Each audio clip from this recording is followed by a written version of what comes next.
Hello guys, രാവിലെ എണീറ്റ് അറിയാതൊന്ന് കണ്ണാടി നോക്കിയതാണ്. അപ്പോഴാണ് മനസ്സിലായി മുടിയൊക്കെ ആകെ കാട് പിടിച്ച് കിടക്കണം. ഇന്നിപ്പോൾ ഒരു ലീവ് ദിവസം കൂടി ആയതുകൊണ്ട് മുടിയൊക്കെ ഒന്ന് വെട്ടിയിട്ട് വൃത്തിയിൽ നടക്കാമെന്ന് ചോദിച്ചു. വീട്ടിലാകുമ്പോൾ ഉറക്കുന്ന എണീറ്റാണ് ഓടിയാൽ മതി.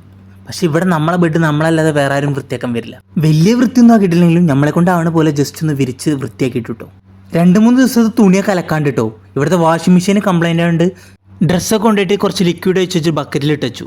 പിന്നെ അയൺ ചെയ്യാനൊന്നും അറിയാത്തതുകൊണ്ട് നമ്മളെ യൂണിഫോമിൻ്റെ ഡ്രസ്സ് നമ്മൾ ലോണ്ടറിയിൽ കൊടുക്കാട്ടോ. അതിൽ സംഭവം കുളിച്ചിട്ടില്ലെങ്കിലും കുറച്ച് സ്പ്രേ ഒക്കെ വാരി പൊത്തിട്ടോ.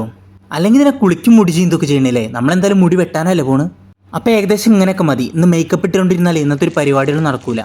ലോണ്ടറി കൊടുക്കാനുള്ള ഡ്രസ്സുകൾ കൊടുത്തു കേട്ടോ. ഇവിടുത്തെ കാലാവസ്ഥ എന്ന് പറഞ്ഞിട്ടുണ്ടല്ലോ, ഒരാഴ്ച മുന്നേ ഒരു ഒടുക്കത തണുപ്പായിരുന്നു. ഇപ്പോൾ അതാ ഒടുക്കത ചൂടും പൊടിക്കാറ്റും. ഈ പുറത്തുള്ള ഡോറും നമ്മൾ ക്ലോസ് ചെയ്യലുണ്ട് കേട്ടോ. അല്ലാന്നുണ്ടെങ്കിൽ ഇവിടെ ആകെ പൊടി അടിച്ച് നിറയും.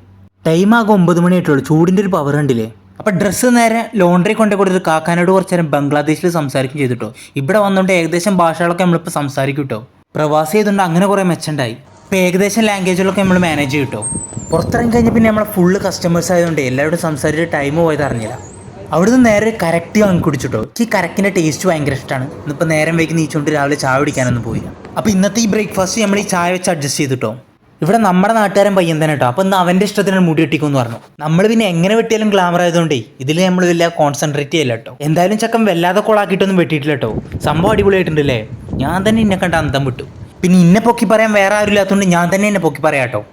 രാവിലത്തെ ബ്രേക്ക്ഫാസ്റ്റ് സ്കിപ്പ് ചെയ്തപ്പോൾ തന്നെ എൻ്റെ മനസ്സിൽ ഉച്ചയ്ക്ക് നല്ല അടിപൊളിയായിട്ട് തട്ടാന്ന് വെച്ചിട്ടായിരുന്നു കേട്ടോ. അപ്പോൾ നേരെ അടുത്തുള്ള ഹോട്ടലിൽ തന്നെ കയറി കേട്ടോ. ഇവിടെ നല്ല ബിരിയാണിയൊക്കെ കിട്ടും. നല്ല അടിപൊളി ബിരിയാണിയൊക്കെ ഉണ്ടെന്നുണ്ടെങ്കിൽ നമ്മളിന്ന് നാടൻ ചോറാട്ടോ ഓർഡർ ചെയ്തത്. നോർമലി ഞാനൊരു നോൺ വെജ് ഫാനാണ് കേട്ടോ. പക്ഷേ ഇടയ്ക്കൊക്കെ നമ്മൾ പച്ചക്കറിയും കഴിക്കണമല്ലോ.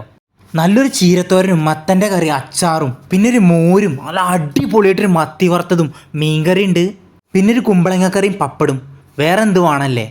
മത്തി പൊരിച്ച പിന്നെ ഞാൻ രണ്ടാമതൊന്നും കൂടി ഓർഡർ ചെയ്തിട്ടോ. ഫസ്റ്റ് റൗണ്ടിൽ തന്നെ അത്യാവശ്യം നല്ല ചോറ് വിളമ്പിയിട്ടുണ്ടായിരുന്നു കേട്ടോ. രണ്ടാമതും ചോറ് ചോദിച്ച സമയത്ത് അവിടുത്തെ കാക്കു നമ്മളൊരു നോട്ടം. എന്തായാലും ചോറ് പറഞ്ഞല്ലേ വെച്ചാൽ ആ ചീരത്തോരനും കൂടി കുറച്ചും കൂടി ഞാൻ വേണമെന്ന് പറഞ്ഞു കേട്ടോ. എന്തായാലും ബിരിയാണി എടുക്കാത്ത നന്നായി. ചോറ് നല്ല അടിപൊളി ചോറ്. ഞാൻ ഒരാഴ്ചക്കുള്ള സാധനം ഒന്നിച്ചാട്ടോ വാങ്ങല്. അതിന് വേണ്ടി സൂപ്പർ മാർക്കറ്റിൽ കയറി. പഴത്തിനുണ്ടോ 1,500 350 റുപ്യ വില.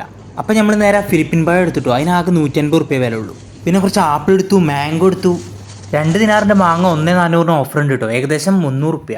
പിന്നെ ഒരു ബ്ലൂബെറിൻ്റെ ബോക്സ് എടുത്തു. ഇവിടുത്തെ സാധനങ്ങളൊക്കെ ഉണ്ടോ നല്ല ഫ്രഷ് ആൻഡ് നീറ്റ് ക്ലീൻ ആയിട്ടോ സാധനം വെച്ചിട്ടുള്ളത്.